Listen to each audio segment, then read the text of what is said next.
Cette semaine au Libre Podcast, du populisme italien à Milei, la liberté d'expression au Québec, une entrevue avec l'auteur Pierre-Marc Boyer, sans oublier votre grand enjeu de la semaine. Tout cela et bien plus dans votre Libre Podcast.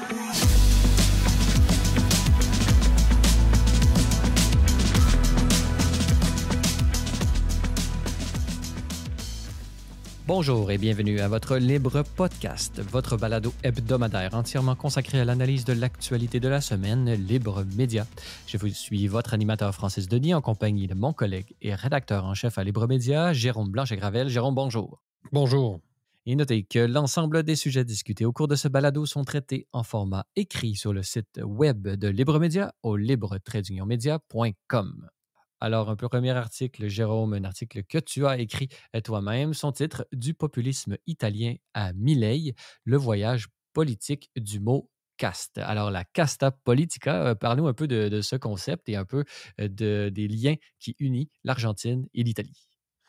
Oui, c'est ça. Mais écoute, je me suis intéressé à l'idée de caste, enfin à l'emploi du terme comme tel. Bon, c'est un sujet un peu précis. Évidemment, c'est l'élection de. C'est le personnage de Milei qui m'a amené à m'intéresser à ce thème-là. Et c'est une lecture que j'ai faite, un livre que j'ai acheté à Madrid en juillet dernier. Je reviens toujours sur des lectures que j'ai faites après mon voyage à Madrid, mais c'est vrai, j'ai ramené beaucoup de livres de Madrid. Ma femme pourrait en témoigner. C'est un plaisir qu'on a et vous voyez, ça nourrit quand même notre journalisme, hein, notre activité journalistique. Donc, je m'intéresse à Milei, etc. Bon, les gens le savent, c'est un personnage qui me fascine jusqu'à un certain point. Et je tombe sur un livre d'un certain Alberto Mayol, sociologue chilien, qui a eu un peu la prétention de révéler là, un peu la psychologie politique de Milei. Mais quand même, un livre très intéressant, qui est seulement qui n'est pas traduit en français, là, qui est en espagnol, qui s'appelle Le phénomène Milei, le phénomène Milei. Et lui, il m'apprend finalement que Milei n'est pas le premier à employer aussi fréquemment le mot caste. Alors que, moi, je pensais que c'était le premier. Donc, j'apprends que non, c'est plutôt. C'est en C'est un Italie. concept qui vient un peu de l'Inde. Là. Je ne sais pas si ça a ses Il y a origines, ça. mais dans le phénomène des castes liés à la religion hindoue et tout ça. Là. Donc, il y a Oui, une c'est bon de le mentionner. récupération dans ce sens-là.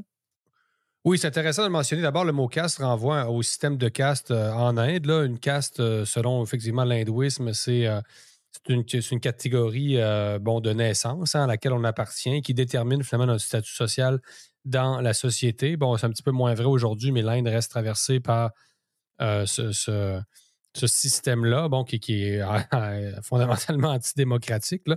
Donc, sinon, on dit, là, Larousse va dire une classe sociale fermée. Donc, une classe sociale fermée, c'est un peu ça aussi. Donc, anthropologiquement, c'est ça. C'est une catégorie de personnes à laquelle on appartient de naissance. Mais c'est ça, on va l'utiliser en Italie, en fait, de manière plus métaphorique, hein, la caste pour désigner des gens au pouvoir, une partie d'establishment qui, finalement, évolue complètement en parallèle du monde ordinaire. Et donc, j'apprends ça, finalement, c'est en 2007 que Gian Antonio Stella et Sergio Riso, et là, j'ai pas mon accent italien, toi, tu l'aurais peut-être plus que moi parce que tu as étudié à Rome, Francis, mais tu me corrigeras peut-être sur l'accent. Certo, non c'è problème. Ouais, je ne l'ai pas du tout. Tu Là, l'as bien, ça n'a pas de problème. beaucoup trop On hispanisé. comprend, on Là. comprend. Donc, puis en plus, la casta, ça donne qu'en italien, c'est la même chose qu'en espagnol. Hein. La casta, je pense que là, peu importe l'accent. Donc, on voit aussi la connexion dans le monde, à l'intérieur du monde latin. Hein. Donc, puis d'ailleurs, l'Argentine est très italienne, on le sait. Hein. Les Espagnols, les Argentins, c'est-à-dire, parlent espagnol un peu avec un accent italien. C'est ça, le che, là, ciao. Donc, on a un peu l'impression toujours d'avoir affaire à des Italiens, finalement. Du moins, quand on vient du Mexique, qu'on va en Argentine, on a l'impression, enfin. Et on sait Il qu'il y y a a eu eu beaucoup après la Seconde Guerre mondiale. On peut même penser à un personnage illustre, le pape François lui-même, Jorge Bergoglio, qui a des origines oui. italiennes. Donc, C'est ça, il y a eu des ça vient pas de nulle centaines de part. milliers, des milliers d'Italiens qui sont Beaucoup débarqués à d'Allemands aussi. Buenos Aires. Donc, c'est très, très lié. Ça se ressemble en fait beaucoup d'une certaine façon. Il y a encore un ministère du culte. Même l'Argentine, je pense que le catholicisme est encore religion officielle. Donc, c'est très latin. Bref. Euh, Bref, c'est ça. En 2007, il y a eu deux journalistes qui publient ce livre-là qui va marquer l'imaginaire politique italien, la casta, et qui vont dénoncer un establishment, c'est ça, un système politique verrouillé, hein, incapable de répondre aux aspirations populaires. On dénonce les privilèges, finalement. Et là, on voit que ça sonne un peu à gauche. On dénonce les privilèges d'un establishment italien qui évolue en vase clos et qui est insensible aux revendications ordinaires des gens ordinaires. Et là, le thème, en 2007, et c'est ça, il est employé dans ce livre-là, dans le titre du livre, et ce sont plutôt les gens du mouvement 5 étoiles qui vont s'emparer, en fait, du terme et qui vont le rendre encore plus populaire. Donc, le fameux mouvement 5 étoiles, là, qui a été, dirigé longtemps. Cinque Stelle. Ah oui, bon, super. Bon, ça sonne pour nous mettre dans l'ambiance. Comme il se doit. Donc, BP Grillo, BP Grillo, non, c'est. Je ne sais pas comment le dire non plus, mais BP Grillo en français, s'empare du terme et en fait vraiment c'est un concept pivot là, qui va vraiment servir à faire croître son mouvement. À tel point que Steve Bannon, vous savez, l'ancien conseiller du président Donald Trump, va voir dans cette expérience italienne et dans les succès du mouvement 5 étoiles les prémices d'un dépassement du clivage gauche-droite. Et là, ça commence à devenir intéressant. Donc, Steve Bannon est fasciné par l'expérience italienne, par celle du mouvement 5 étoiles. Et il est convaincu que ce qui est en train de faire ce mouvement-là, c'est ce qu'on doit faire ailleurs. Steve Bannon était obsédé en quelque sorte par le dépassement du clivage gauche-droite, c'est-à-dire l'union des gauches et droites populistes. Et c'est exactement ce qu'on a vu avec le ralliement de Kennedy Jr. à Trump dans la dernière campagne. Donc, lui, son but à Bannon, qui est un architecte du populisme contemporain, c'était l'union, je le répète, des populismes de gauche et de droite. Donc, pour lui, c'est la première fois que ça s'est produit dans l'histoire récente, c'est en Italie.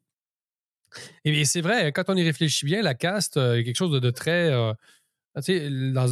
anti-système, bien sûr, mais dans tout mouvement anti-système, il y a une sorte de fond de gauche au sens où on s'en prend à un establishment financier, souvent, donc l'élite qui est souvent économique, forcément. Donc, au pouvoir, hein, on s'en prend aux puissants, finalement. Donc, il y a quand même une résonance qui est Même forte. avec la Révolution française, là, si on remonte un peu plus Aussi, loin, ben là, oui, on rejoue à la Révolution française l'aristocratie qui, d'une certaine façon, ne mérite pas le pouvoir qu'elle détient et qu'elle reçoit de naissance. On finit par le contester, là. Mais là, mais c'est une révolution contre une caste qui est plutôt liée à l'État qu'à la naissance ou aux familles. oui, c'est ça. Ben, c'est une caste, évidemment, c'est ça, politique, hein, qui Le est haut non. fonctionnariat et tout ça, là. C'est ça, oui, la fonction publique, un peu ce qu'on pourrait appeler l'État profond aussi, là, en anglais, Deep State, pour ce que ça veut dire. Donc, cette fusion aussi entre, une certaine élite financière, un certain appareil d'État, avec tout ce que ça implique en termes de collusion, puis en même temps, tous ces phénomènes-là, évidemment, sont réels, là, bien souvent. Mais quand on Euh, parle, par exemple, au Québec, là, quand on parle des hauts fonctionnaires, c'est-à-dire que c'est des gens qui sont là et qui passent de politicien en politicien. Donc, le pouvoir exécutif, les élus arrivent en poste, mais ils arrivent en poste et sont de facto entourés de personnes qui étaient là et qui ont vu souvent plusieurs ministres passer. Donc, il y a une dépossession du pouvoir politique, du pouvoir et de véritablement la capacité de changer les choses. Donc, mhm.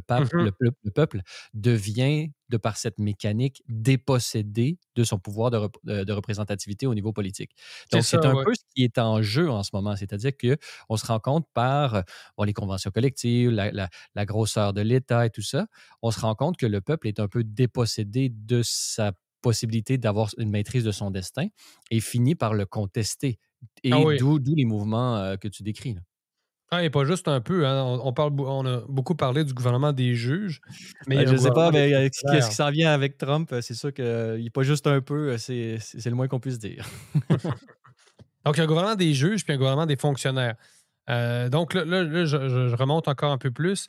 Ah, puis les gilets jaunes en passant. Ah oui, c'est ça. Donc, les gilets jaunes, ça a illustré aussi parfaitement en France cette alliance finalement entre une certaine droite et une certaine gauche. Et on l'a vu encore plus récemment avec la décision, la motion de censure à l'Assemblée nationale française, où, de manière assez curieuse quand même, ou cohérente, hein, la gauche et la droite, et ce qu'on appelle l'extrême gauche et l'extrême droite dans les médias, se sont alliés finalement contre le gouvernement pseudo-centriste de Macron. Donc, on est aussi un peu dans ce dépassement d'un clivage donc qui oppose plus la gauche et la droite, mais plutôt ce qu'on appelle le peuple aux élites globalistes. Et encore là, il faut quand même, il faut pas non plus tomber dans la caricature là, et devenir bon anti-système à un tel point qu'on devrait s'en prendre, non, pas physiquement parce qu'on personne ne souhaite la violence, là, mais il y a quand même évidemment des nuances à apporter dans Mais tout ça. c'est-à-dire qu'il y a du bien, c'est-à-dire que est-ce que c'est bien qu'il y ait une certaine stabilité au niveau du gouvernement et que oui, il y a des gens qui sont dans la continuité de gouvernement en gouvernement? Il y a du positif là-dedans, ça apporte une stabilité aux institutions et tout ça, mais Ouais, il ouais. y a un équilibre à aller rechercher entre la dépossession et l'espèce de conservatisme enraciné qui ne veut absolument rien changer et qui dépossède le peuple de son C'est pouvoir ça. d'action sur le gouvernement. Et de notre côté, et tout changer, faire une tabula rasa, tout détruire, entre guillemets, des institutions, apporterait un manque de stabilité qui ne serait pas bénéfique pour le peuple lui-même. Donc, comment atteindre cet équilibre-là aujourd'hui? Ben, selon toi, ces mouvements sociaux sont-ils une réponse? Parce que pour la majorité, jusqu'à maintenant, ils utilisent des moyens démocratiques. Donc, Cinque Stelle, ils ont gagné les élections, Trump a gagné les élections et tout ça. Donc, il y a il y a un respect de la démocratie quand même. Là. Est-ce que selon toi, Ben ouais, c'est il y ça. a des débordements possibles? Est-ce que Milei ou Giorgia Meloni en Italie ont dépassé les limites? Ou est-ce qu'au contraire, ça montre que la démocratie est encore capable d'assimiler, entre guillemets, ces différents mouvements sociaux? Non, je pense que pour l'instant, c'est encore mesuré. Euh, bon, je dis détruire le système à la tronçonneuse. Donc, évidemment, il y avait cette symbolique-là. Mais c'est Mais pour non, sauver le système. La tronçonneuse, elle est là justement pour couper les postes qui empêchent la société de s'épanouir. Avec des taux d'inflation comme ça, c'était la pauvreté. Donc, il y avait on devait avoir des moyens drastiques pour permettre à l'économie et à la démocratie de continuer là, d'une certaine façon. Donc, si mhm. on arrive à des moyens extrêmes comme ça, c'est justement qu'on est peut-être allé trop loin d'un côté et là, il Oui, faut c'est ça. amputer, entre guillemets. Il y a un retour du balancier très clair et la population a pris conscience qu'elle elle était en partie manipulée par le service public, là, comme on dit en France. Donc, il y a un retour du balancier tout à fait légitime, surtout après le contexte de la pandémie, etc., où on sait tous les abus qui ont été commis euh, par les autorités.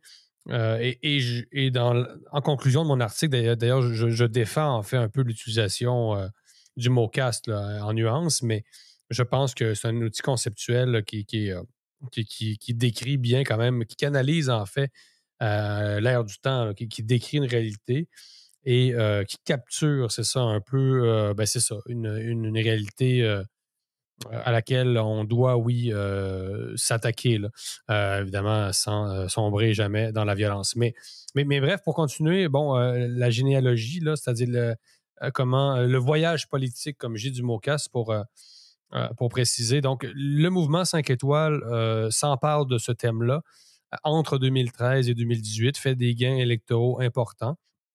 Ensuite, le terme passe en Espagne. Donc, là, c'est intéressant aussi. On est toujours à l'intérieur du monde latin.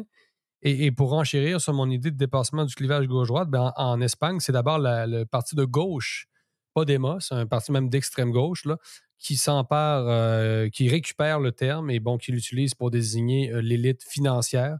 Évidemment, la gauche qui reste fidèle à son marxisme, donc le grand capital, etc., qui est pas du côté non plus du peuple. Mais ce Et qui est ensuite, intéressant aussi en Espagne, c'était le mouvement des indignés qui avait fait aussi, qui avait fait tache d'huile un peu partout, là, qui avait fini en Occupy Wall Street et tout ça. Mais de l'Espagne sont nés beaucoup de mouvements sociaux relativement au populisme et un populisme de gauche. exact, non, c'est intéressant. Mais je me rappelais pas, tu vois, du mouvement Hein, que j'ai ils se introduit. succèdent les uns les autres. Ben, c'est On s'en ça, puis souvient je suis plus. encore très jeune, hein, c'est pour ça, donc Peut-être. Moi, donc je me rappelle, j'étais à Madrid l'été où est-ce qu'il y en avait beaucoup, là, et là, il y avait beaucoup de brasses camarades, comme on dit. mmh La droite et la gauche se sont habitués à être assez, disons, à s'engueuler là, en Espagne. Après.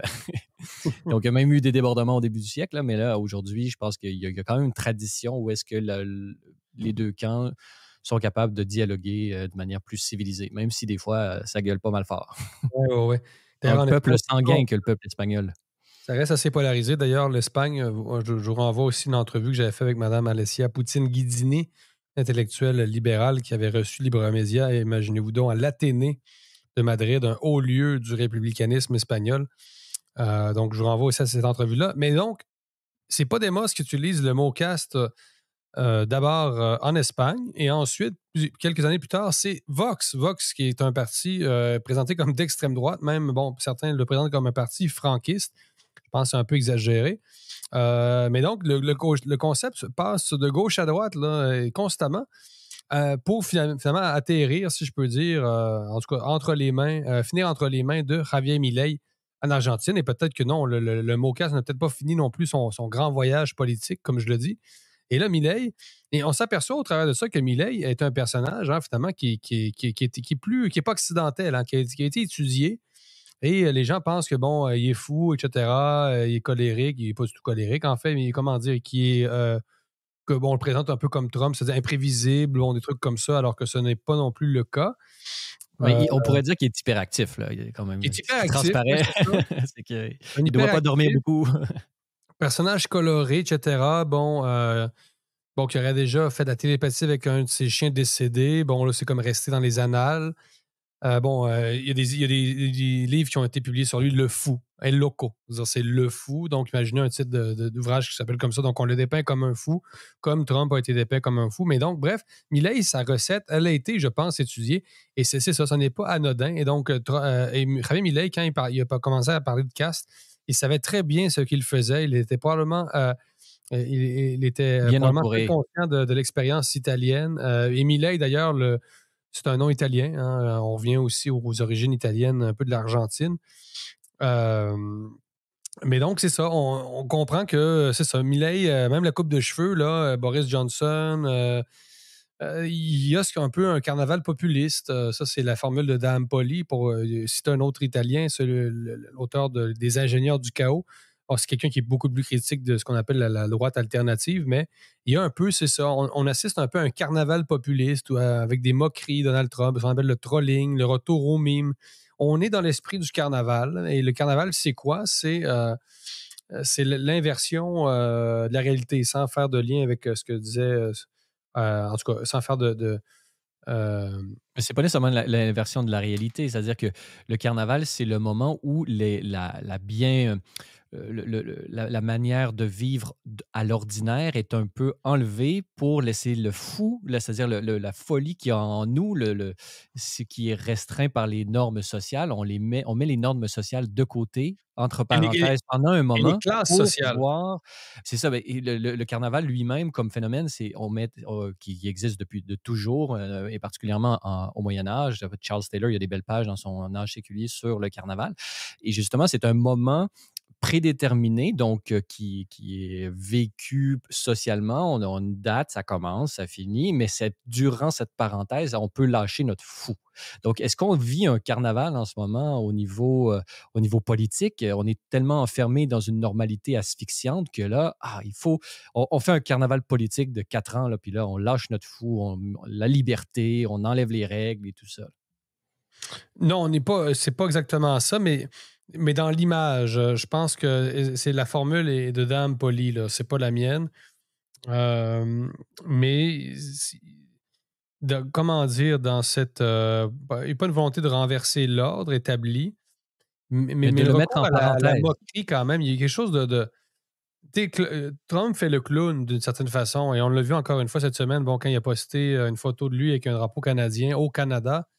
C'est nouveau, tout ça. Et les gens ont dit, ouais, c'est un incohérent, il fait n'importe quoi. Non, non, on est quand même dans quelque chose de beaucoup plus cohérent qu'on a l'impression. Et quand on se penche dans ces lectures-là, on comprend. On comprend qu'il y a une droite punk qui est en train d'émerger et que peut-être que pour être un grand leader populiste aujourd'hui, il faut avoir une coupe de cheveux bizarre. Pour attirer On l'attention. dit Boris Johnson, mais regarde Beppe Grillo, il y a aussi un architecte du populisme italien là, qui est un peu le John qui est décédé, un des fondateurs du mouvement 5 étoiles qui avait un look à la John Lennon. Et bon, c'est ces gens-là qu'on présente comme d'extrême droite aujourd'hui, des gens avec des lunettes rondes, les cheveux longs, une casquette de grand-père. Il y a quelque chose qui s'est en train de se passer. On n'est plus du tout dans la figure, en fait. du réactionnaire en costume 3 pièces. Là. On n'est pas du tout là. Milei, c'est un gars qui est tronçonneuse, côte de cuir. Un groupe punk en Argentine a consacré une chanson en l'honneur de Javier Milei. Un groupe punk, le NoFX argentin a consacré une chanson à Javier Milei. C'est pas des farces. Là. Ouais. Euh, NoFX qui sont, eux, devenus les conservateurs de notre temps. Là, et le groupe punk, d'un groupe punk rebelle, ils sont devenus la nouvelle norme, les NoFX, avec leur moralisme c'est ça, ils se ringardisent de plus en plus. complètement. Toute Ça cette vieillit gauche. mal. Ça vieillit mal.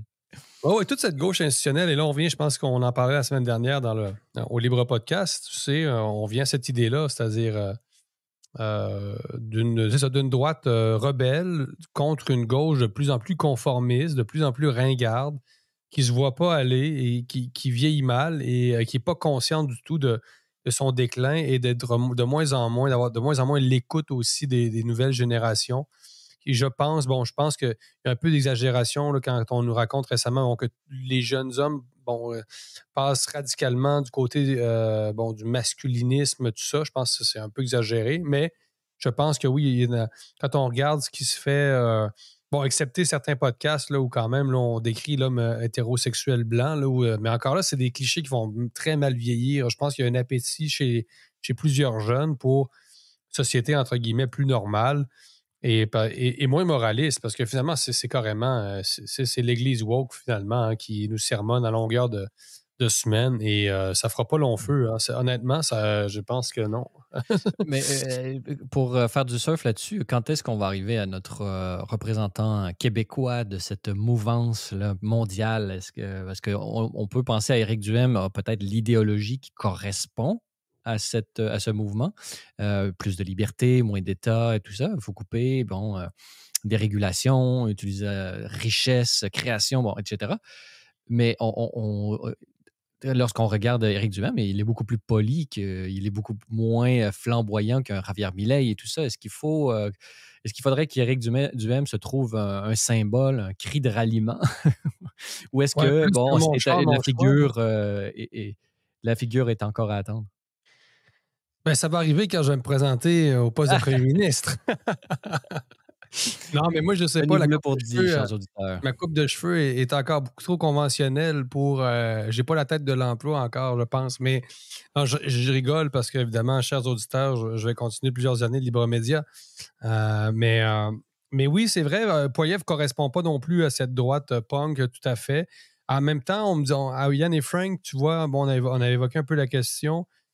Et on me disait, oui, mais Poilievre, tu sais, la pomme, bon, il y a quand même des t-shirts vestons aussi, là. Il n'est pas toujours non plus avec son plus bel habit, là. Il, est quand même il peut être décontracté, c'est vrai, lunettes d'aviateur un peu. Donc, il y aurait peut-être En même temps, c'est pas.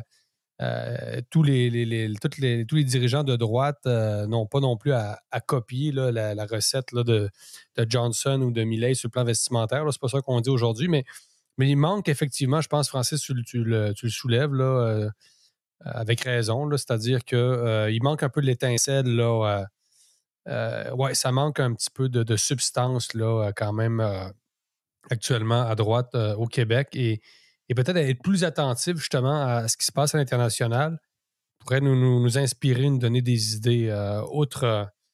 Parce que bon, lutter contre la guerre à l'auto, c'est bon, là. Puis à Libre Média, on a plusieurs articles, évidemment, sur l'espèce d'utopie électrique, etc. Mais je pense que c'est insuffisant. Il faut comme insuffler la foi, finalement, aux gens, là, au-delà des enjeux très techniques, finalement, qui relèvent un peu, c'est ça, du quotidien, puis au-delà de l'inflation, puis du pouvoir d'achat. Il faut quelque chose de plus fort, comme tu dis, un cri de ralliement, peut-être recourir davantage à des symboles forts, puis stimuler davantage l'imaginaire des gens. Là. Puis est-ce que ça pourrait pas être aussi considéré comme juste une façon de chasser l'ennui? C'est-à-dire que si notre société elle est bien régulée, elle est bien policée, l'ensemble des acteurs sont à leur place, il n'y a rien qui bouge, et là, on a l'impression d'être dans le meilleur des mondes. Et qui sommes-nous pour nous plaindre de ce meilleur des mondes qui nous a été légué de par ces 50 années d'État providentiel? Euh, Est-ce qu'il n'y a pas justement de ça, on arrive à un terme où est-ce que, bon, ben, tout est entre guillemets parfait, tout roule bien, tout fait. Donc, disons, faisons le carnaval, là. Disons, brisons un peu les codes momentanément, juste pour chasser l'ennui. Dostoïevski, il y avait justement une phrase là-dessus sur qu'est-ce qu'on ferait si on atteignait en cette terre l'utopie parfaite. Qu'est-ce que les hommes feraient finalement s'ils étaient mis en position d'avoir un système politique parfait et tout est juste, tout est beau, tout est fin? Mhm. Et lui de répondre, ben, on ferait tout pour le détruire parce qu'on s'ennuierait perdument. Donc, il n'y a pas un peu de ça, là, de cette volonté tu sais, de sortir, là, de sortir du quotidien, sortir de la normalité, sortir de l'ennui finalement pour on peut faire quelque chose, là. Mais c'est drôle parce que c'est ça. Tu sais, la gauche a eu la prétention d'avoir brisé tous les codes et finalement, comme tu dis, on en est venu effectivement à une sorte d'ennui collectif. Je pense que c'est particulièrement vrai au Québec. Donc, peut-être qu'il y aurait un créneau là, ici. Donc, tu sais, Pour les on est sorti, artistes. après mai 68, on est censé avoir fait la révolution sexuelle et finalement, ouais, je pense que beaucoup de gens s'ennuient profondément. Je pense que c'est clair. Et pour le dire simplement, ces gens-là mettent du piquant dans la vie des gens.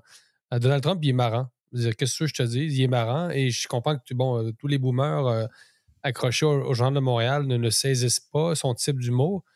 Mais le simple fait qu'il soit marrant et qu'il se prenne finalement pas toujours au sérieux, ça emmène un vent de fraîcheur.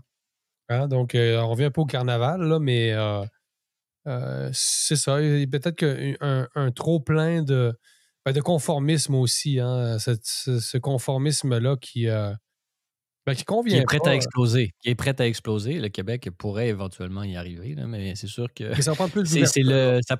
ça prend une jeunesse forte et fière pour Et, atteindre ce degré de rébellion, là, parce qu'il y a et ouverte, ouverte. Il faut s'ouvrir davantage. Ça ne veut pas dire de s'angliciser, mais non, tu ça peut être vois, italienisé ben, en il faut. espagnol, là, c'est mondial, c'est pas juste Ah, les Américains. l'hispanité, ça, c'est très, très fort. Et je pense que ça, c'est mon monde. Non, Ah mais c'est très, voilà. très bon. L'hispanité, ben, puis même la latinité. Là, on voit que même Italie, Espagne, le lien est encore très fort. Mais tu vois, regarde, j'invite les gens à aller lire l'article parce que c'est ça, c'est important des fois de faire la généalogie d'une idée pour ça nous permet d'assembler les morceaux du casse-tête et de comprendre bien des choses. Parce que ça, c'est comme une petite recette, une petite recherche que tu sais, j'avais commencé au départ et là, combien de choses j'ai apprises au fil de ma recherche pour finalement pondre cet article-là plusieurs mois plus tard, hein, parce que vous comprenez, première lecture que je fais, je pense, c'est au mois de juillet. Et là, j'ai lu un livre, puis après ça, un autre, après ça, un autre élément. Et là, finalement, le panorama est apparu et j'ai publié l'article à Libromédia. Donc, je suis bien content je suis assez content de cet De article-là. cette analyse, à lire du populisme italien à Milei, le voyage politique du mot caste, un article de Jérôme Blanchet-Gravel à lire sur Libre Média au libre-media.com. Justement, en lien avec cet ennui, c'est un peu ce que j'ai ressenti la semaine dernière lorsque je suis allé au Salon du Livre. Mais j'ai quand même eu la chance de rencontrer un auteur, jeune auteur, qui est plutôt habitué des oreilles de ceux qui écoutent d'autres plateformes telles que Cube Radio. L'auteur Rémi Villemur, qui est chroniqueur à cette radio, nous partage sa vision qu'il a eue par rapport à un article, un livre plutôt qu'il a écrit de conversation avec Gilles Proulx. Tu as pu assister, tu as pu voir cette entrevue. Qu'est-ce que tu en as pensé, Jérôme? Ouais, ben écoute, j'ai trouvé que c'est quelqu'un d'assez franc, hein, déjà. Donc, c'est assez rare.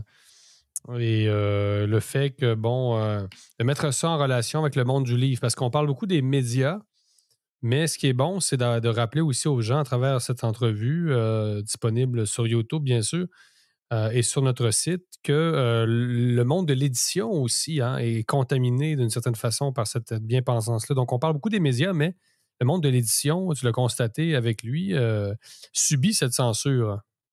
Oui, totalement. Et justement, juste avant de le rencontrer lui, je rencontrais un autre auteur là, qui, qui avait un stand juste à côté, VLB Éditeur, là, c'est la même maison d'édition.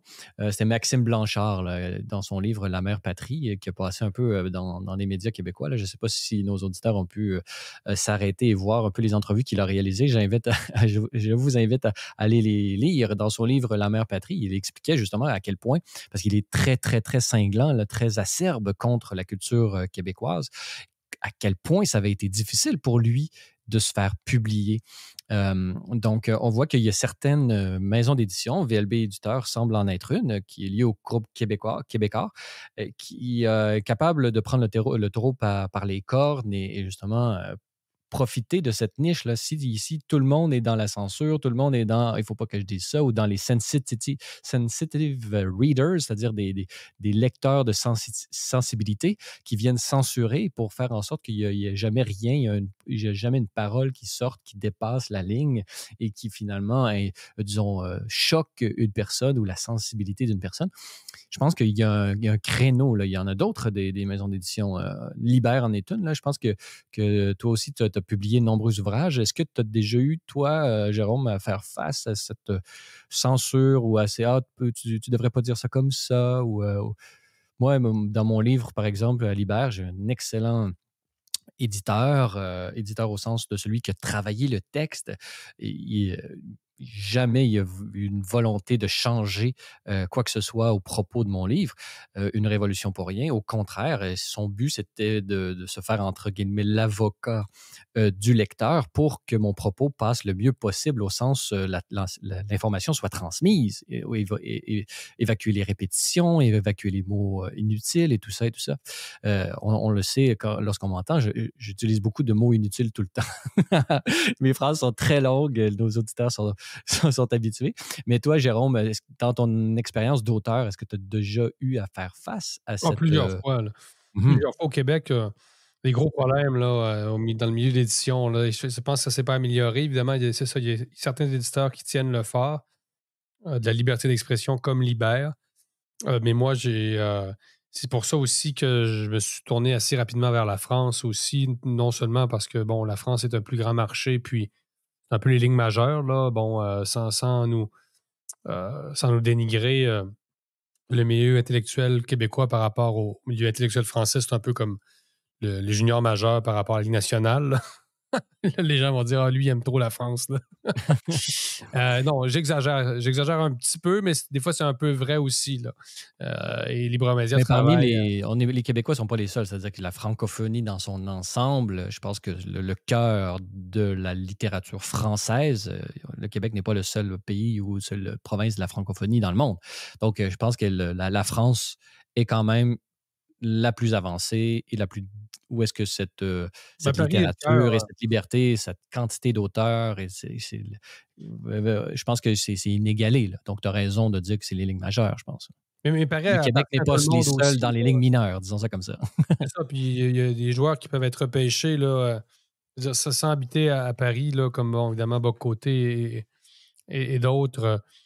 Simplement comprendre que Paris est le cœur de la francophonie et que, bon, c'est un phénomène de civilisation qui est normal, un peu comme Madrid est un des centres de l'hispanité avec Buenos Aires puis la ville de Mexico. Là. Donc, c'est pas.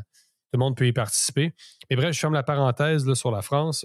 Oui, ça m'est arrivé souvent. En fait, j'ai publié 5-6 livres. Là, et bon, je nommerai pas tous les éditeurs impliqués. Là, mais oui, j'ai senti souvent que le manuscrit, qu'un manuscrit ne serait pas publié au Québec pour simplement, c'est ça, des questions éditoriales cette censure omniprésente. Des éditeurs qui ont pignon sur rue à Montréal qui ont carrément sombré, je pense, dans une forme de bien-pensance. Une fois de temps en temps, on voit un livre, bon, moins qui sort des sentiers battus, être publié chez un grand éditeur qui reste assez conformiste. Ça arrive encore, mais c'est trop fréquent. Mhm. C'est beaucoup trop Est-ce que fréquent. c'est Et on le dû à la voit juste avec dépendance? les invités, pardon. Est-ce que c'est dû à la dépendance des éditeurs par rapport à l'État et au ministère de la Culture? Ouais, ben tu vois, c'est une question qu'on aborde justement dans le prochain livre que je publie avec Claude Simard. Finalement, bon, j'avais dit aux auditeurs que c'était imminent. Je m'excuse, là, ça va aller à l'hiver. Et justement, c'est une des hypothèses qu'on fait, là, c'est-à-dire que le fait que la culture en général au Québec soit hyper subventionnée, maintient la culture dans un état de conformisme étouffant. Et donc, subventionner la culture, québécoise, ça a des limites, là. Au début, c'était peut-être bon pour préserver la langue française, lui donner des défenses là, économiques, là, c'est-à-dire la défendre avec des moyens. Mais quand on le fait trop, ça devient exagéré et là, c'est l'effet contraire qu'on crée. Donc, on peut pas. Il faut que la culture québécoise redevienne organique et elle ne peut pas être seulement le fruit de l'État. Et le milieu de l'édition, même sur le plan économique au Québec, ben, les éditeurs, en fait, pour ceux qui ne le savent pas, ne sont même pas tenus, en fait, de faire de l'argent d'une certaine façon, là, parce qu'ils vivent sur les subventions. Donc, on ne publiera pas non plus les titres en fonction de leur potentiel commercial. Et là, les gens diront, mais si on publiait juste les livres qui marchent, on publierait juste des livres de recettes, c'est vrai. Non, mais c'est sans entrer dans l'arrêt total des subventions, une distribution des subventions plutôt à l'aveuglette, c'est-à-dire on donne à tout le monde, finalement. Je pense qu'on ne pèterait pas les budgets au nombre d'auteurs qu'il y a au Québec, là. Je pense que ça serait beaucoup plus juste. Et donc, on pourrait refaire voir à court terme renaître une certaine liberté Mhm. dans la publication si on y allait à l'aveuglette et si on ne passait pas par justement la caste des, des, des fonctionnaires du ministère de la Culture qui distribuent les Oui, subventions. puis c'est pour ça qu'on a vu émerger, par exemple, là, de manière aussi forte et non organique, la littérature féministe, autochtone, puis on veut la littérature autochtone. Il y a une grande richesse, évidemment, au monde indigène, comme on dit en espagnol. Mhm. Mais il faut que ça vienne du peuple. Il faut que ça soit quand même spontané, là, la culture. Ça ne peut pas être seulement fabriqué, entretenu sous respirateur artificiel et idéologique. Donc, non, c'est clair que les éditeurs sentent la pression de l'État, qui, eux, il faut répondre à toutes sortes de critères, cocher des cases, finalement, Mhm. cocher les bonnes cases. Donc, ça, c'est pas du tout bon. Mais bref, on revient avec Claude Simard et moi sur cet aspect-là dans un livre. Mais ce que j'ai trouvé bon du reportage, de ton entrevue avec Rémi Rémi Villemur, Villemur. c'est qu'on ne parle pas assez non plus du monde du livre. On a parlé, puis Libre Média aussi, on parle beaucoup, beaucoup des médias, parce que c'est un média aussi, là. Mais ne pas oublier quand même qu'il y a la censure dans le monde des médias, dans le monde du livre, et aussi, dans le monde de l'université, ça, on en a déjà parlé aussi. Bref, j'invite les gens À à lire des aller livres, livres à lire des libres. livres et à aller voir l'entrevue Encouragé. sur YouTube. Je rappelle aux auditeurs que les entrevues qu'on diffuse sur YouTube sont également présentées sur notre site. Donc, pour ceux qui ne consultent que notre site, vous ne manquez rien ainsi.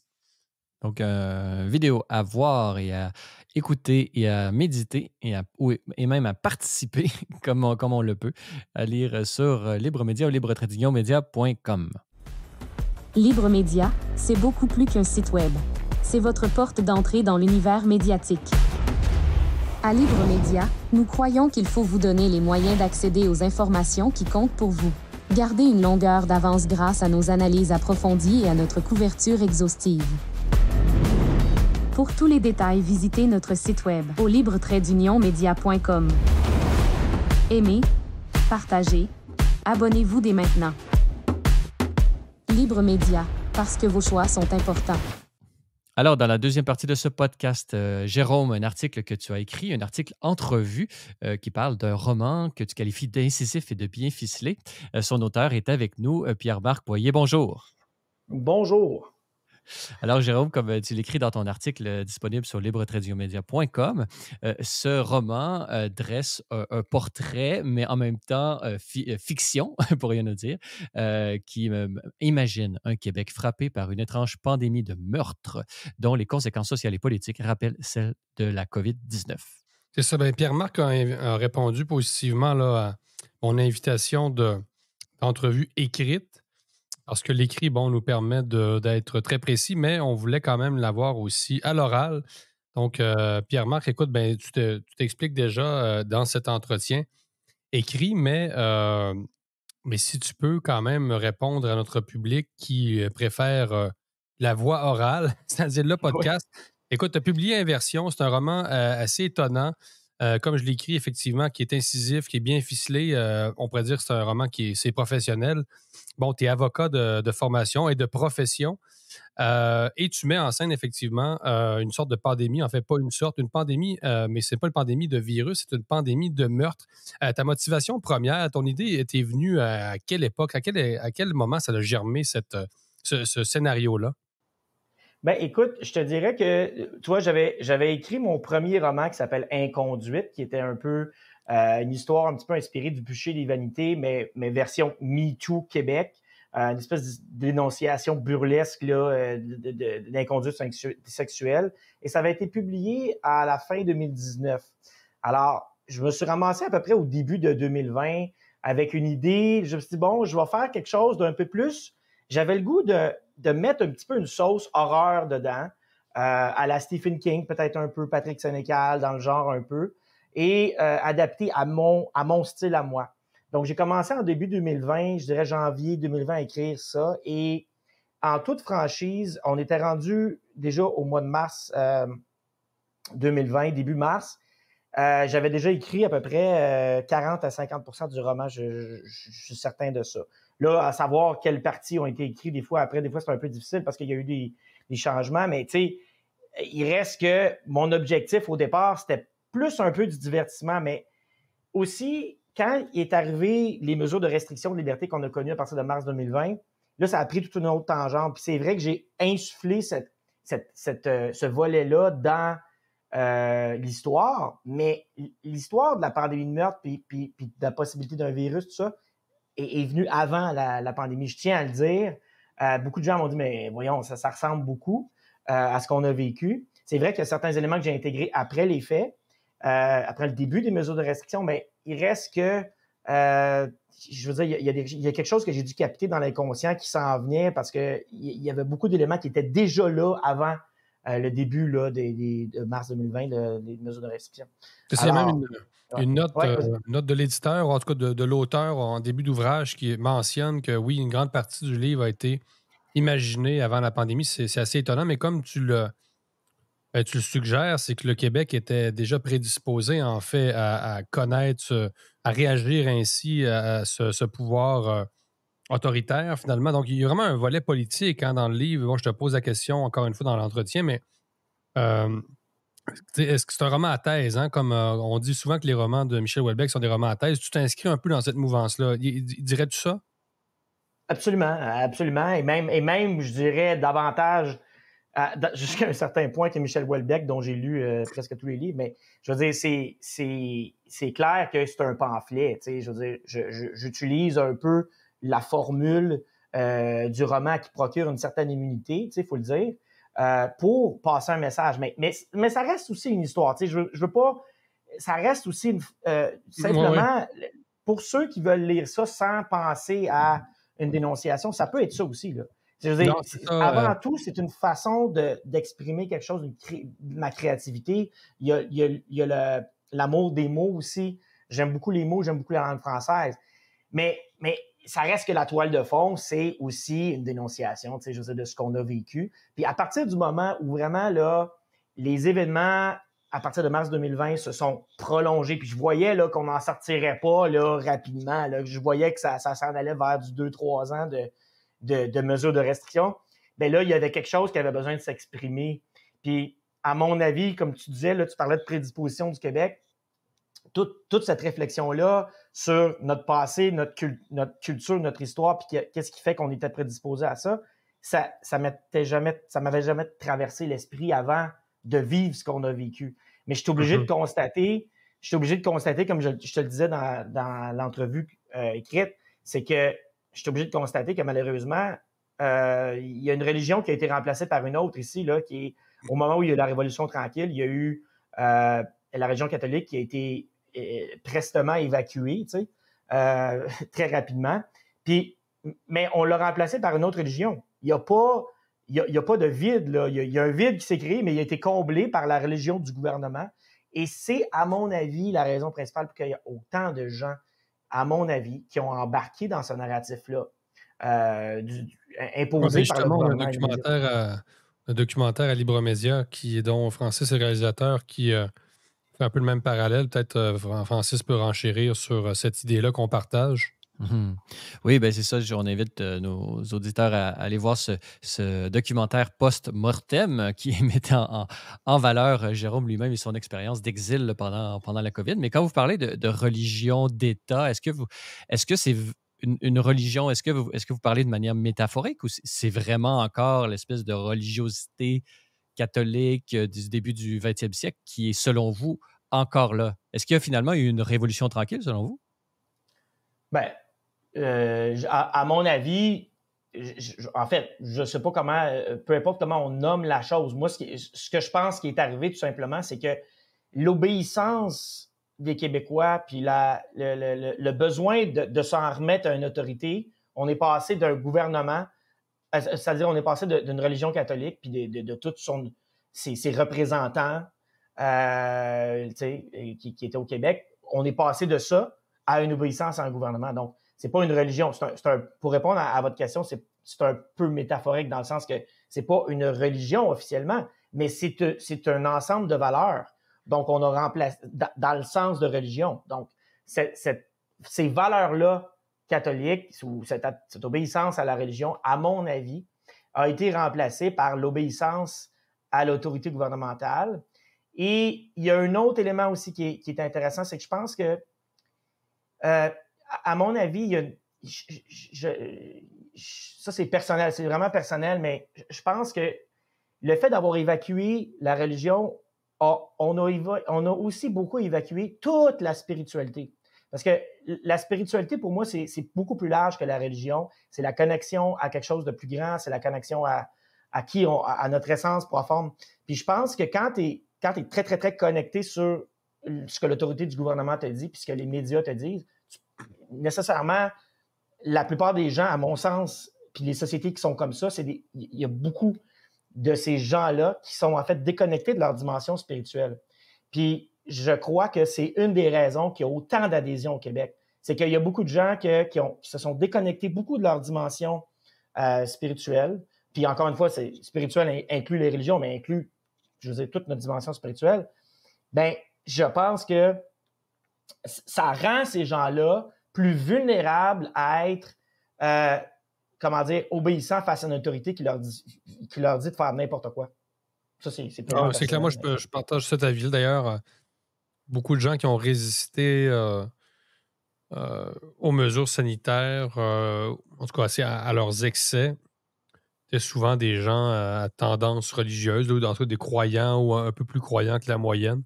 Bon, ça a pu faire contrepoids.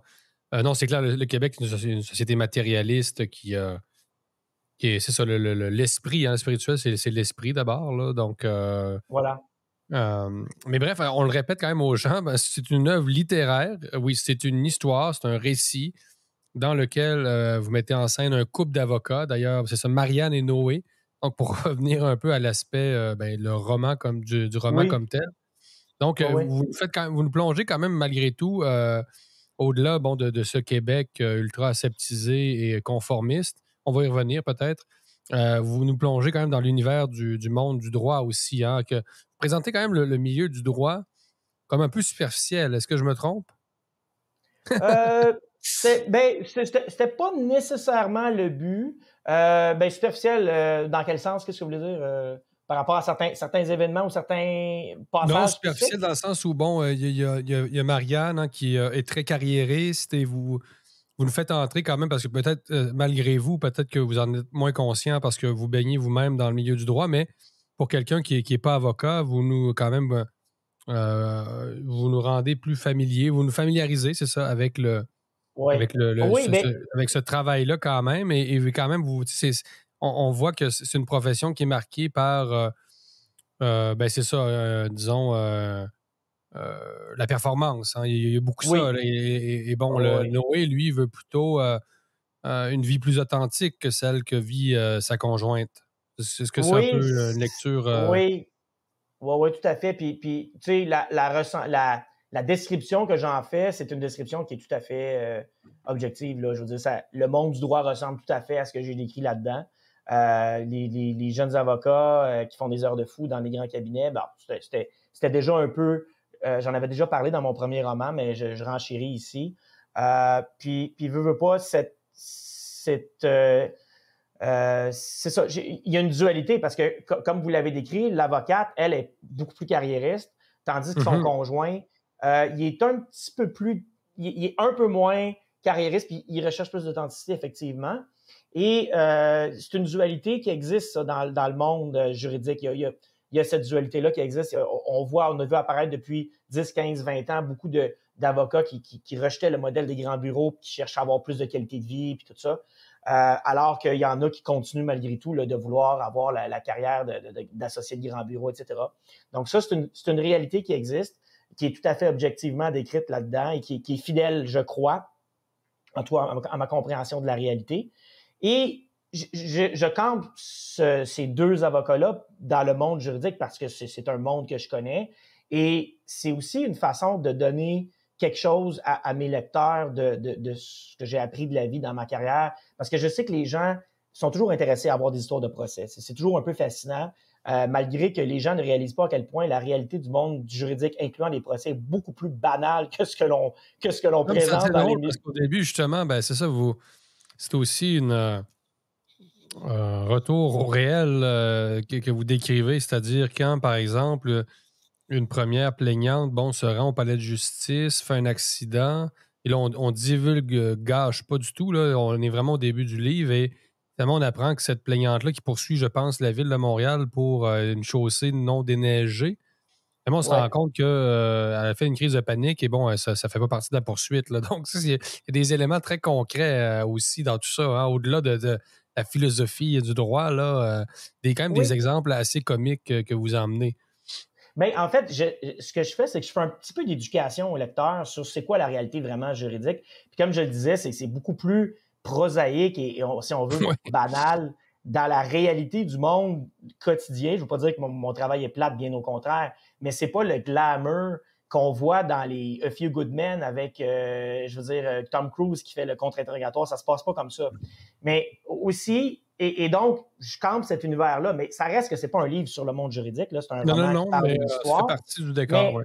Pour parler un peu du récit, là, parce que je pense que les gens sont peut-être intéressés à en savoir un peu plus sur le récit, c'est que c'est une histoire... Évidemment, il y a une pandémie de meurtres. Les autorités sont rapidement débordées, ne comprennent pas c'est quoi la situation. Et on va évoquer, et là, je divulgage rien, comme vous dites, parce que c'est écrit dans le résumé du livre aussi. Rapidement, les autorités vont évoquer l'existence d'un virus pour justifier qu'il y a plein de meurtres comme ça, de façon aléatoire, à Montréal et dans les environs, par des gens sans histoire. Et là, après ça, notre couple d'avocats, via leur situation plus particulière, vont être amenés à, bien malgré eux, à être plongés dans le cœur de toute cette intrigue-là et découvrir c'est quoi vraiment qui se passe, pourquoi, de où ça vient cette pandémie-là, puis est-ce que vraiment il y a un virus, oui ou non. Et c'est une réflexion sur la croyance ou la confiance aveugle en l'autorité, puis aussi le pouvoir des médias de masse, énorme qu'on voit dans la société. Je l'avais fait aussi avec un conduite. C'est un peu la même chose ici. Il y a une scène étonnante aussi, encore une fois, on ne divulgue, gâche rien, mais une scène très étonnante où on guillotine à gogo dans un parc de Montréal. C'est ça, non? Oui. Est-ce que, juste pour, encore une fois, alimenter l'intérêt des auditeurs, pouvez-vous nous mettre en contexte un peu la scène dans le scénario? Oui, en fait, ce qui se passe, c'est que j'ai mis en scène un rituel satanique. Puis, encore une fois, ça a été fait à dessein. Ce rituel-là, cette scène-là, à mon avis, bien qu'elle ne... Encore une fois, je ne veux pas divulguer rien, mais en fait, c'est une scène qui est emblématique du livre parce que pour moi, j'en ai parlé dans notre entrevue, il y a une inversion de la réalité de plus en plus. Il y a une inversion du réel, il y a une inversion des valeurs. On nous présente de plus en plus, incluant de ce qu'on a vécu durant la crise COVID, des choses ou des éléments, notamment avec le wokisme, là, qui sont complètement contraires à la nature humaine. Et on nous les présente comme si c'était normal, puis que si vous voulez juste avoir une vie normale d'un couple qui veut s'acheter une maison avec... avoir un jardin, puis avoir une vie saine et normale. Et vous êtes étrange, vous êtes bizarre. Alors, on nous reflète toujours cette image-là dans les médias, dans les publicités et ailleurs. Et ce que j'ai voulu donc exposer dans cette scène-là, ben, c'est un rituel satanique, mais le satanisme, c'est quoi? C'est l'inversion de la réalité. Et la scène le décrit très bien là, parce qu'il y a beaucoup de références à l'inversion du réel, même dans cette scène-là et dans les paroles. Et pour moi, c'était emblématique un peu de ce qu'on vit. J'ai 44 ans, donc je veux dire, je commence à avoir un certain vécu par rapport à la réalité qu'on vivait il y a 30 ans. Puis ça a tellement changé. Puis la manière dont on nous présente et qu'on nous enfonce dans la gorge un discours woke puis une inversion de la réalité commence vraiment les limites sont repoussées de mois en mois. Là, tu sais, je veux dire, tout ce qu'on a vécu avec ne serait-ce que, mettons, la cérémonie des Jeux olympiques, des choses comme ça. Ça porte à réfléchir et j'ai voulu exposer ça. Très intéressant. Donc, vous souhaitez... qu'est-ce que vous souhaitez pour le Québec dans les prochaines années? Moins de contrôle social, parce que la question du contrôle aussi est centrale dans votre livre. Vous évoquez même une fois un peu l'instauration, plus ou moins subtile d'un système qui rappelle celui du crédit social. Là. Donc, la question du contrôle est toujours là en filigrane. Donc, qu'est-ce que vous souhaitez pour le Québec dans les prochaines années, sans évidemment être trop programmatique, là, puis sans révéler vos... En même temps, vous avez été candidat pour le Parti conservateur du Québec. Donc, c'est pas non plus confidentiel, mais qu'est-ce que vous souhaitez? Moi, ce que je souhaite, c'est que en fait, j'ai une tendance à des fois être un peu cynique. Alors, je sais pas si je sais pas ce qui s'en vient. J'ai pas de boule de cristal, mais ce que je souhaite, c'est que j'aimerais tellement ça que mes concitoyens, tu sais, il y a beaucoup d'influence. Les médias de masse, on le voit avec l'influence qu'ils ont durant la COVID. Si seulement on pouvait voir cette influence-là baisser et des médias alternatifs comme l'Heureux Média monter en influence.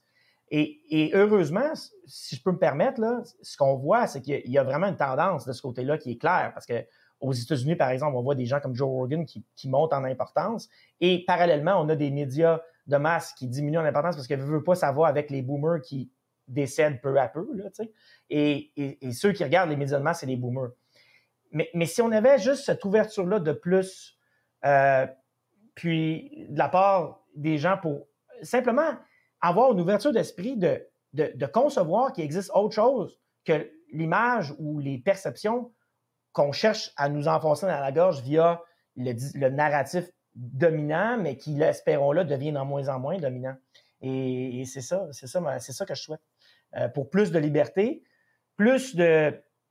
Simplement, c'est ça, plus de liberté, plus d'ouverture, puis peut-être qu'on soit amené à voir la réalité autrement pour concevoir que dans le dôme du Québec où beaucoup de gens vivent, il y a d'autres choses qui sont possibles, ne serait-ce que quand on regarde ce qui s'est passé en Floride avec la façon dont on a appliqué les mesures totalement différemment. Mais il y a tellement de gens qui n'en étaient même pas conscients parce que il faut que tu fasses un petit effort là, d'aller au-delà de ce qu'on te présente dans les médias pour te rendre compte qu'il y a une autre réalité qui existe. Pierre-Marc Boyer, merci beaucoup d'avoir accepté notre invitation. On invite tous nos auditeurs à aller lire, à acheter votre roman Inversion qui est publié aux éditions de la Plume d'Or et peut-être pour approfondir cette entrevue, aller lire l'entretien écrit que vous m'avez accordé cette semaine dans les pages de Libre Média. Avec merci plaisir beaucoup. Et à une prochaine fois. Donc, une très belle entrevue qu'on vient de faire avec un auteur. On est vraiment dans le thème des livres aujourd'hui, mon cher Jérôme. Mais avant de terminer, quel est ton grand enjeu de la semaine? Je vais faire une petite exception parce que je n'avais pas vu passer ce grand enjeu exceptionnel qui a été publié le 22 novembre. Donc, les auditeurs me pardonnent cette petite entorse à la règle. C'est un article quand même de La Presse dans la section Lu, Vu, Vérifié, la section Sciences plutôt. Donc, on se penche sur le goût des Fruit Loops. On compare en fait le goût des Fruit Loops au Canada et aux États-Unis. On se demande si les Fruit Loops d'ici sont meilleurs que ceux de notre voisin du Sud. Donc, écoute, et la conclusion de ça, c'est que ça dépend des goûts. Mais il faut voir quand même, hein, on prend même une photo où on prend une photo des Fruit Loops aux États-Unis à droite et une photo des Fruit Loops au Canada à gauche et on voit que les Fruit Loops aux États-Unis sont plus colorés, imaginez-vous donc, que les Fruit Loops canadiennes. Donc, grand scandale, mais c'est peut-être une façon de surfer sur les différentes réformes, peut-être qui s'en viennent dans le monde de l'agroalimentaire aux États-Unis. On sait que RFK Jr., Kennedy Jr., justement, il a fait des vidéos et on voit les Fruit Loops ou les céréales qui sont finalement des gâteaux déguisés, là.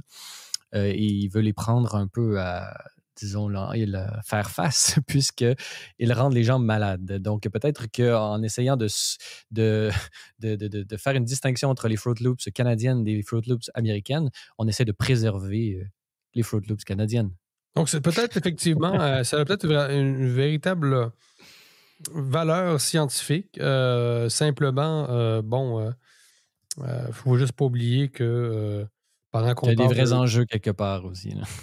c'est juste, disons que c'est géopolitiquement, disons que l'impact est peu banal, mais c'est vrai. Et on y reviendra aussi sur les projets de réforme. Je ne sais pas si on peut appeler ça la réforme, là, sur le plan de l'alimentation. Mais on n'y croit pas ici, hein, Francis, juste en terminant. On n'y croit pas à JFK. Hein, on pense que... RFK, juste pour te reprendre. RFK, oui, bien sûr. On n'y croit pas, hein, au Québec à ce type-là, hein, mais on y reviendra, mais je trouve que ça manque de hauteur. C'est clair que la présidence Trump nous réserve beaucoup de surprises avec tous ces personnages qui sont en train d'apparaître dans notre actualité et évidemment, nous allons continuer de vous en parler sur Libre Média que nous pouvons lire et visionner sur la chaîne YouTube de Libre Média ou sur notre site internet au libre-media.com. Voilà, c'est tout pour le balado de cette semaine. N'hésitez pas à nous donner vos commentaires ou une note sur les différentes plateformes de balado-diffusion.